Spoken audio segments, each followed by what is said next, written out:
Hi guys. இன்னைக்கு நம்ம எந்த படத்தோட ரிவ்யூ பற்றி பார்க்க போகிறோம்னா, புதுசாக தமிழ் டப்பிங்கில் வந்திருக்க ப்ராஜெக்ட் ஹேல் மேரிங்கிற படத்தோட ரிவ்யூ பற்றி தான் பார்க்க போகிறோம்.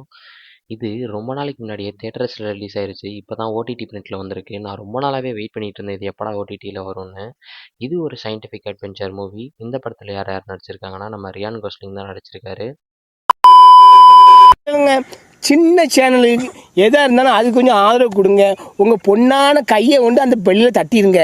அவங்களுக்கு சப்ஸ்கிரைபர் 5-10 ஏறுனா அவங்க மனசு சந்தோஷப்படும். அவங்க வீடியோவும் பாருங்கள்.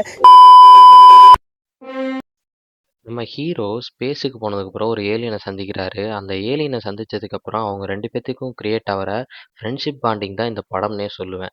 இந்த படம் என்னதான் ஒரு எர்த்தை காப்பாற்றுற மாதிரியான படமாக இருந்தாலும், இவங்க 2 பேத்துக்குள்ள ஃப்ரெண்ட்ஷிப் தான் இந்த படத்தை தூக்கி நிறுத்திருக்குன்னு சொல்லுவேன். இது ஒரு ஹாலிவுட்டில் வந்த மெய்யழகன் படம் மாதிரியே சொல்லலாம். ஏன்னா இவங்க 2 பேர் தான் தனியாக பேசிக்கிட்டே இருப்பாங்க கடைசி வரை. இவங்க பேசுகிற விதமாக இருக்கட்டும், இவங்க 2 பேத்துக்கும் நடுவில் கரெக்டாக வர பாண்டாக இருக்கட்டும், எல்லாமே சூப்பராகவே இருக்கும். இனிஷியலாக 2 பேருமே சர்வை பண்ணிட்டு இருப்பாங்க கஷ்டப்பட்டு அந்த ஸ்பேஸில்.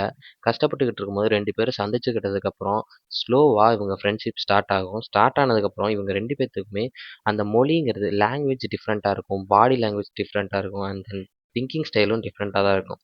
என்னதான் எல்லாமே டிஃப்ரெண்ட்டாக இருந்தாலும் இவங்க 2 பேத்துக்கும் உள்ள ட்ரஸ்ட்டு ரொம்பவே நல்லா இருக்கும் பார்க்க. இவங்க 2 பேரும் 2 பேத்தையும் நம்புவாங்க. அதுவே சூப்பராக இருந்துச்சு இந்த படத்தில் ஸ்டார்ட்டிங்கில். அண்ட் தென் இவங்க 2 பேரும் கம்யூனிகேட் பண்ணுறதுக்காக ஹீரோ ஒரு விஷயம் பண்ணுவார். அதுக்கப்புறம் தான் படம் சூப்பராகவே போகும். 2 பேரும் பேசிக்கிற விதம் நல்லாவே இருக்கும். அந்த ஏலியன் பண்ணுற சின்ன சின்ன ஹியூமர்ஸாக இருக்கட்டும், எல்லாமே சூப்பராக இருக்கும். எல்லாமே ரசிக்கும்படியாக இருக்கும். அண்ட் தென் அந்த ராக்கிங்கிற கேரக்டர், அதாவது அந்த ஏலியன் நம்ம ஹீரோவுக்கு ரொம்ப லாயலாகவே இருக்கும். ட்ரஸ்டபுளாக, லாயலாக அண்ட் இன்னசென்ஸாக இருக்கும். அந்த ஏலியன் பண்ணுற ஹியூமர் சென்ஸும் சூப்பராகவே இருக்கும். இவங்க 2 பேத்துக்குள்ள கம்யூனிகேஷன் விதமாக இருக்கட்டும், எல்லாமே சூப்பராக இருக்கும். இந்த படம் பார்த்ததுக்கப்புறம் எனக்கும் இந்த மாதிரி ஒரு ஏலியன் கூட பேசணும் அப்படிங்கிற ஆசை வந்துச்சு. எனக்கும் ஸ்பேஸுக்கு போகணுங்கிற ஆசை வந்துச்சு. அண்ட் தென் எஸ்பெஷலாக இவங்க 2 பேரும் சேர்ந்து செய்கிற, அதாவது அந்த ஏலியனான ராக்கியும் நம்ம ஹீரோவும் சேர்ந்து செய்கிற சயின்ஸ் எக்ஸ்பிரிமெண்ட்ஸ், அதுக்குள்ளே நடக்கக்கூடிய மிஸ் அண்டர்ஸ்டாண்டிங்ஸ், அதை ஓவர் கம் பண்ணுற விதம் எல்லாமே சூப்பராகவே இருக்கும். அதுக்கப்புறம் இவங்க ஒருத்தருக்காக எடுக்கிற ரிஸ்க்காக இருக்கட்டும், எல்லாமே சூப்பராகவே இருக்கும். பர்ட்டிகுலராக ராக்கி சொல்கிற லைன்ஸ்லாம் செம்ம எமோஷ்னலாகவே இருக்கட்டும்.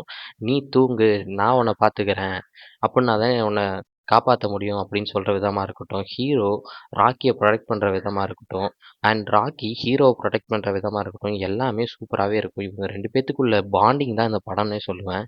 ஸ்டார்டிங்கில் அந்த சயின்டிஃபிக் விஷயம்லாம் நமக்கு புரியாமல் இருந்தாலும் போக போக அதை நல்லாவே புரிய வச்சுருப்பாங்க. அதுவே இந்த படத்தோட பெரிய ப்ளஸ். அண்ட் இந்த பாண்டிங் தான் இன்னமும் பெஸ்ட்டாக இருக்கும். இந்த படம் ஒரு ஹாலிவுட்டில் வந்த மெய்யழகன் தான் எல்லாரும் சொல்கிறாங்க. நான் பார்த்ததுக்கப்புறம் அது உண்மைதான்னு தெரிஞ்சுக்கிட்டேன். அண்ட் சூப்பரான மூவி, நீங்கள் செக் அவுட் பண்ணி பாருங்கள்.